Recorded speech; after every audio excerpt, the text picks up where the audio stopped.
এইটা বোঝার জন্য ইমাম রাজি রহমাতুল্লাহ আলাইহি কোরআনুল কারীমটা খুললেন। কোরআনুল কারীম খোলার পরে সূরাতুল আসর বের করলেন। সূরাতুল আসর বের করার পরে চিন্তা করছেন, ওয়াল আসর, সময়ের কসম। আল্লাহ এই জায়গায় কসম কেন খাইলেন চিন্তা করতেছেন।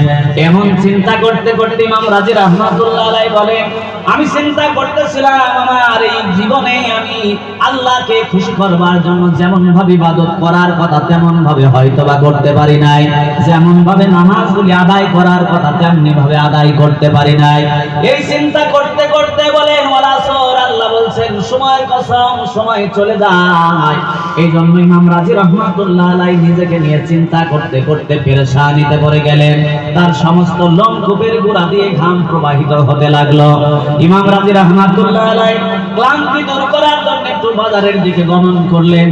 একটা গাছতলায় দাঁড়ায় ক্লান্তি দূর করার জন্য মৃদু মৃদু বাতাস তিনি গ্রহণ করতেছেন। হঠাৎ করে বাজারের মাঝখানে দেখেন, লক্ষ্য করে একজন আইসক্রিমওয়ালা, একজন বরফওয়ালা দুনিয়ার জমিনের মানুষদেরকে ডাকছে, বরফ নেবেন ভাই বরফ, আইসক্রিম নেবেন ভাই আইসক্রিম, এমনি করে ডাকছেন। হঠাৎ করে সূর্য পশ্চিম দিগন্তে অস্ত চলে যাবে, কিছুক্ষণের মধ্যেই সালাতুল মাগরিবের আযান হয়ে যাবে। এবার বরফওয়ালা হাউমাউ করে দুনিয়ার জমিনে কান্নাকাটি শুরু করে দিয়েছে।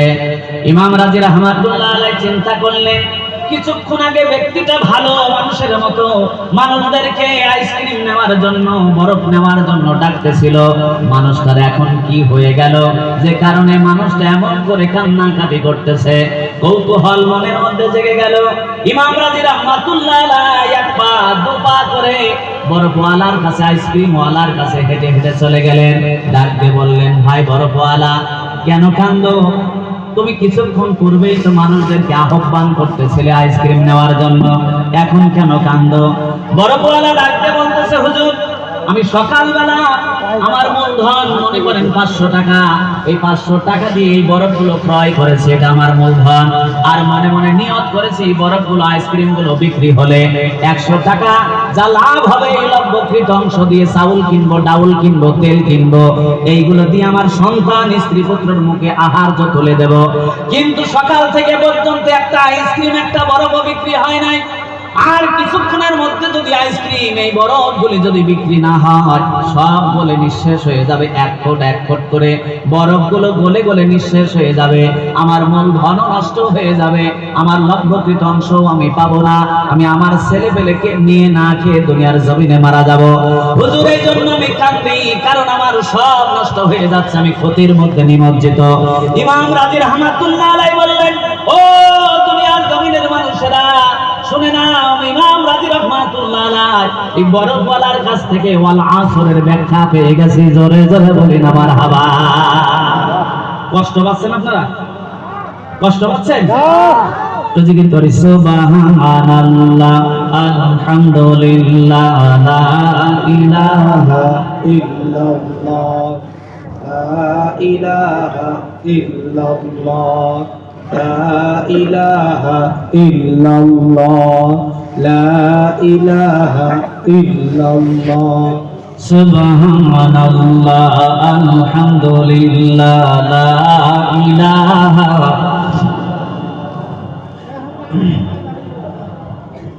লা ইলাহা ইল্লাল্লাহ, মুহাম্মাদুর রাসূলুল্লাহ সাল্লাল্লাহু আলাইহি। আমার বাজানরা লক্ষ্য করুন, ইমাম রাজি রহমাতুল্লাহ আলাইহি এবার বোঝাতে চাইলেন, আমি সূরা আসরের ওয়াল আসরের ব্যাখ্যা পেলাম একটা বরফওয়ালার কাছ থেকে, দুনিয়ার জমিনের মানুষগুলি শুনে নাও। বোঝাতে চাইলেন একটা বরফের দলা আর মানুষের জীবন, একটা বরফের খণ্ড আর মানুষের জীবন একই রকম। যারা বলে সুবহানাল্লাহ। একটা বরফের খণ্ড যদি টেবিলের উপরে রাখা যায়, 1 ঘন্টা পর কি ওই বরফের দলাটা ওরকমই থাকবে? থাকবে? 1 ফুট করে গলে গলে নিঃশেষ হয়ে যাবে। এক সময় টেবিলের উপরে আর বরফের খণ্ড থাকবে না, বরফের দলা থাকবে না। ইমাম রাজি রহমাতুল্লাহ আলাইহি বললেন, ঠিক একটা মানুষের জীবন একটা বরফের দলার মতো, বরফের দলাটা যেমন এক ফোঁট করে গলে গলে নিঃশেষ হয়ে যায়, তেমনি মানুষের জীবন থেকে হায়াতগুলো একদিন একদিন করে চলে যায়। আপনি কেউ বা 70 বছর, কেউ বা 100 বছর, কেউ বা 40 বছর, কেউ বা একদিন, কেউ বা 2 দিন হায়াত নিয়ে দুনিয়ার জমিনে এসেছে। আল্লাহ বাজেটকে তো হায়াত দিয়ে পাঠিয়েছেন।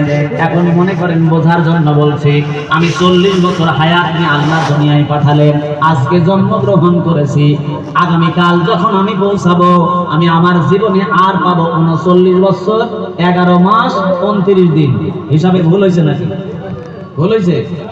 আমি আজকে জন্মগ্রহণ করেছি, আল্লাহ 40 বছর হায়াত দিয়ে আমাকে পাঠালেন, তাহলে আমি যখন কালকে পৌঁছাবো, আমার জীবনে আমি আর হায়াত পাবো 39 বছর 11 মাস 29 দিন। কথা ঠিক না বেঠিক? তার মানে আমার জীবন থেকে একটা দিন হারায় গেছে। এমনি করে